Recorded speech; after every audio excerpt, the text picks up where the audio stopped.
Dans cette vidéo, nous allons analyser pourquoi Cuba reçoit des drones russes à longue portée.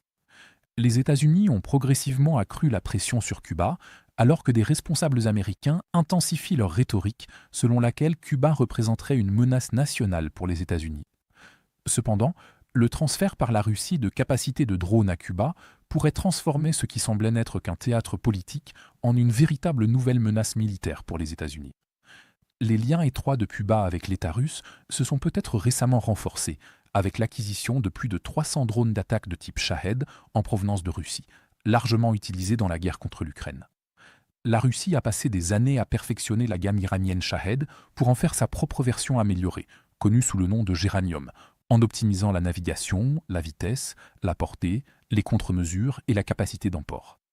Ces drones à longue portée ne sont pas simplement l'une des nombreuses munitions à usage unique de l'arsenal russe, mais sont devenus l'arme principale utilisée par la Russie pour mener des frappes sur les villes et infrastructures ukrainiennes. Bien que des rumeurs sur l'acquisition par Cuba de drones Shahed auprès de la Russie et de l'Iran circulent depuis 2023, elles semblent aujourd'hui plus fondées, comme une réponse naturelle à la pression et à l'embargo constant des États-Unis qui ont plongé Cuba dans un déficit énergétique permanent. En effet, les États-Unis n'ont cessé d'augmenter la pression à travers des sanctions, un embargo sur le pétrole et les carburants, des inspections de navires et des avertissements publics retentissants à d'autres pays pour isoler l'île, dans l'espoir de forcer un changement politique. L'acquisition par Cuba de drones avancés de type Shahed constitue un développement important, car elle représente une menace réelle pour le territoire continental des États-Unis, offrant à Cuba l'opportunité de retrouver un certain levier.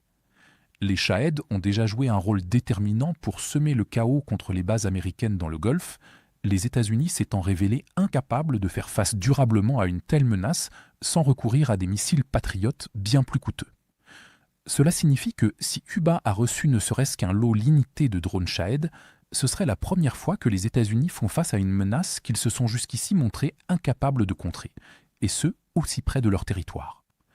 Un Shahed, lancé depuis le territoire cubain, avec une charge utile moyenne, pourrait parcourir jusqu'à environ 2000 km, ce qui suffit pour atteindre une grande partie du sud-est des États-Unis et plusieurs grands centres de population bien au-delà du littoral.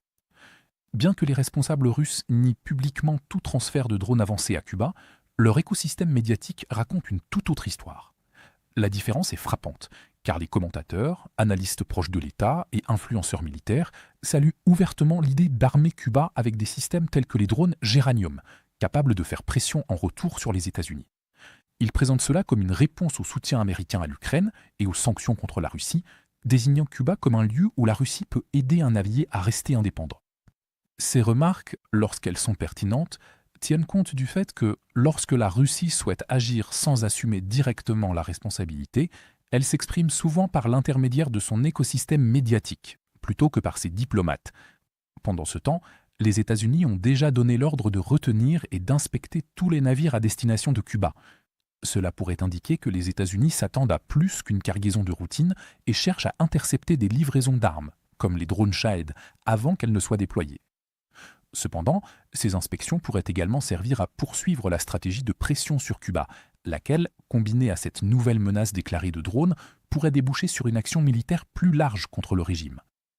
Les critiques de cette éventuelle voie se sont déjà fait entendre, puisque plus de 30 membres du Congrès américain ont adressé une lettre à l'administration Trump, exhortant à refuser catégoriquement toute opération militaire à Cuba. Dans l'ensemble, la possibilité que Cuba reçoive des drones Shahed avancés de la Russie survient à un moment où les tensions entre les États-Unis et Cuba sont déjà en hausse, ajoutant une nouvelle couche d'urgence. Cette situation rappelle clairement la vieille crise des missiles de la guerre froide, car une fois de plus, les États-Unis sont confrontés à la perspective qu'une île voisine acquiert la capacité de frapper en profondeur leur territoire.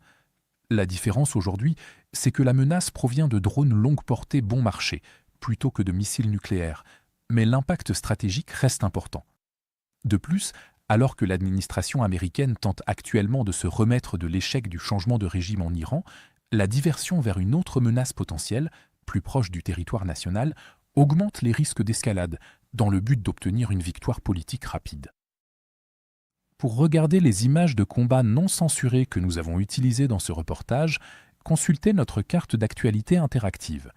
Ici, nous ne sommes pas limités par les politiques de YouTube et nous pouvons enfin vous montrer la version complète et non coupée de ce qui s'est réellement passé. Mais ce qui est encore plus important, c'est que cette carte vous donnera accès à toutes nos analyses des événements majeurs, bien au-delà de ce que nous pouvons inclure dans nos courtes vidéos quotidiennes. Enfin, nous lançons officiellement la deuxième génération de notre carte interactive. Ce que vous voyez à l'écran en ce moment est une version considérablement améliorée et bien plus puissante de la carte, avec des fonctionnalités encore plus avancées et des outils d'analyse de l'actualité. Pour célébrer le lancement de la nouvelle carte, nous lançons également une promotion de 50% sur tous les abonnements. À partir de seulement 4,99 $, vous bénéficierez non seulement d'un accès premium à la carte, mais vous débloquerez aussi toutes nos mises à jour stratégiques exclusives, nos aperçus du front et nos vidéos sur la géopolitique stratégique. Alors consultez le lien dans la description pour devenir un membre exclusif de notre communauté. Je remercie sincèrement tous ceux qui ont décidé de nous rejoindre. Votre soutien compte énormément pour nous.